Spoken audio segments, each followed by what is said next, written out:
दोस्तों, भगवान शंकर ने माता पार्वती जी को जिस कल्प के बारे में बताया है, आज मैं आप लोगों को उसी कल्प चमत्कारी पौधा के बारे में बताऊंगा।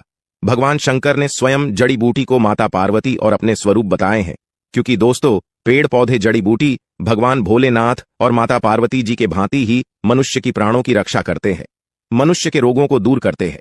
दोस्तों, भगवान भोलेनाथ माता पार्वती जी को कहते हैं कि हे देवी, इस ज्ञान को कान लगाकर ध्यानपूर्वक सुनना, ये जानकारी देवताओं को भी दुर्लभ है। हे पार्वती, इस गुप्त ज्ञान की जानकर्ता देवराज इंद्र को भी पराजित कर सकता है, अपने उम्र को रोक सकता है, इच्छा अनुसार कहीं भी वायु वेग से विचरण कर सकता है, अपने शरीर की कायाकल्प कर सकता है, अपने हितैषी और कुटुंबजनों की शारीरिक समस्या को चुटकियों में दूर कर सकता है। हे पार्वती, इस ज्ञान की जानकर्ता स्वयं अमृत तक बनाने में समर्थवान हो जाते हैं।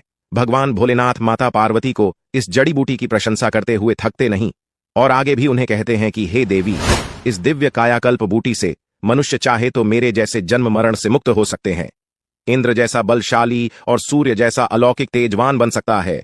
तो दोस्तों, देरी न करते हुए जान लीजिए, आखिर वह पौधा है क्या जिसके प्रभु भोलेनाथ ने इतनी प्रसन्न किया है। दोस्तों, वह कोई और पौधा या जड़ी बूटी नहीं, बल्कि हमारे घरों के आसपास में पाए जाने वाले पौधा अपराजिता है। दोस्तों, एक खास बात जान लीजिए, सृष्टि के प्रारंभ में ब्रह्मदेव ने प्रभु भोलेनाथ और माता प्रकृति की आज्ञा से सर्वप्रथम इसी पौधे को उत्पन्न किया। दोस्तों, वीडियो को छोड़कर मत जाना, सारा ज्ञान तो अब मिलने वाला है। दोस्तों, अब इस पौधे का नाम बता दिया हूं, तो इस पौधे के और नाम भी जान लीजिए, जिससे आपको पहचान करने में आसान हो। दोस्तों, इस पौधे को कई जगह कोयल, कारिजात, विष्णुकांता तथा इसे लक्ष्मी प्रिया भी कहते हैं। इसे अंग्रेजी में ब्लूबेल वाइन, कॉर्डोफन और डार्विन मटर के नाम से भी जाना जाता है। इसे देवताओं की भाषा में गिरिकर्णिका कहा जाता है। दोस्तों, वैसे तो ये 3 प्रकार के होते हैं, सफेद, नीला और काला, लेकिन मुख्यतः इसके 2 प्रकार सफेद और नीला बहु उपयोगी और कल्याणकारी माना जाता है। भगवान भोलेनाथ ने इसके सफेद पुष्प वाले पौधा के अलौकिक फायदे को, चमत्कारी प्रभाव को माता पार्वती जी को बताए हैं। तो दोस्तों, आप भी इस जानकारी को ध्यान से मन लगाकर सुनना।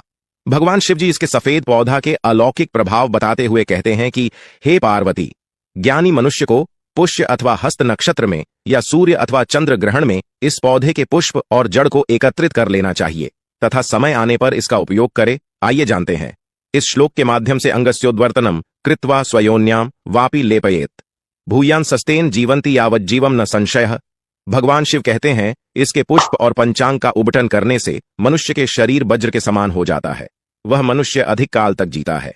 उसी प्रकार कोई स्त्री इसके पुष्प का उबटन योनि में लेप करे तो चीर यौवन को प्राप्त कर अधिक काल तक जीता है। इसमें संदेह नहीं है, किंतु इसे सिद्ध करने का मंत्र भी है, तब यह सारे लाभ देगा।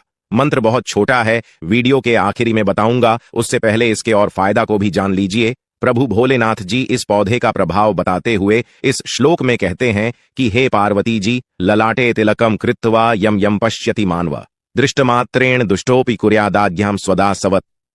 इस श्लोक में भगवान शिव जी कहते हैं कि हे पार्वती, कृष्ण पक्ष के अष्टमी या चतुर्दशी तिथि को मनुष्य अगर कसाव रहित श्वेत वस्त्र धारण करके मेरे शिवलिंग के समीप या मेरे शिवालय में जाकर मेरे पूजा करे, फिर इसके पुष्प को घी में मिलाकर एक गुटिका बना ले।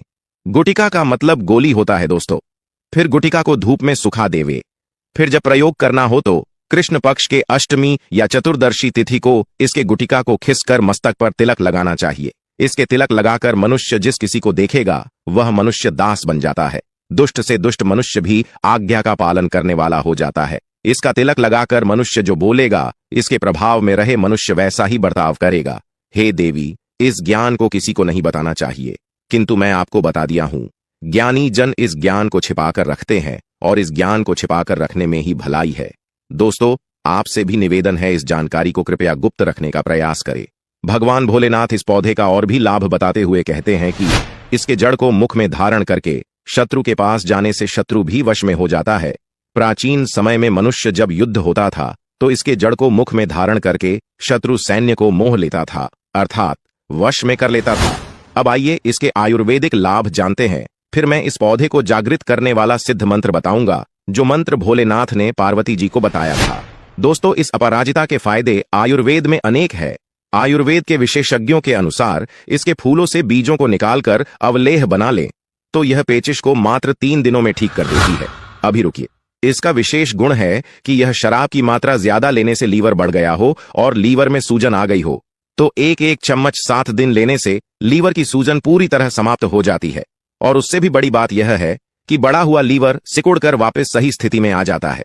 इसके पत्तों को पीसकर मूत्र नली के ऊपर लगाने से रुका हुआ पेशाब बाहर निकल जाता है। यदि मूत्र नली में पत्थरी के टुकड़े हो तो मात्र 3 घंटे में यह दवा उस पत्थरी को समाप्त कर देती है।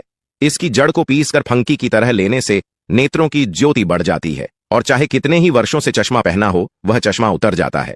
इसके अलावा इसके बीज यकृत, प्लीहा, जलोदर और पेट के कीड़े, आमाशय में दाह, कफ, सूजन, स्त्रियों के रोग और क्षय रोग आदि में तुरंत और आश्चर्यजनक फायदा पहुंचाता है। वीडियो को कृपया आधा बीच में छोड़कर मत जाएगा। जब वीडियो इतना दूर तक देख ही लिए हो तो 2 मिनट का अपना कीमती समय निकालकर इस गंगा जल के समान पवित्र ज्ञान को ग्रहण कर ले। दोस्तों, यदि किसी के कानों में दर्द हो और कानों के आसपास की ग्रंथियां सूज गई हो तो इसके पत्तों के रस में सेंधा नमक मिलाकर गरम गरम लेप करने से यह रोग समाप्त हो जाता है। इसकी छाल को दूध में पीसकर शहद मिलाकर पीने से गर्भपात रुक जाता है। इसके बीजों को पीसकर लेप करने से अंडकोश की सूजन समाप्त हो जाती है। दोस्तों, ये थे इसके आयुर्वेदिक फायदे। अब इस पौधे को सिद्ध करने का मंत्र बता रहा हूं जिसके बिना यह पौधा ओम अमृते अमृत प्रभे सर्वसिद्धेश्वरी अमित प्रभे स्वाहा। भगवान शिव कहते हैं इति मंत्रेण सतधाभिमंत्रितम कृत्वा यथोक्तम उपयोजेत, अर्थात इस मंत्र को 7 बार पढ़कर ही इस पौधे को लाना तथा प्रयोग करते समय भी कम से कम 7 बार यह मंत्र अवश्य बोलना चाहिए, तब यह पौधे अपना पूर्ण प्रभाव दिखाता है।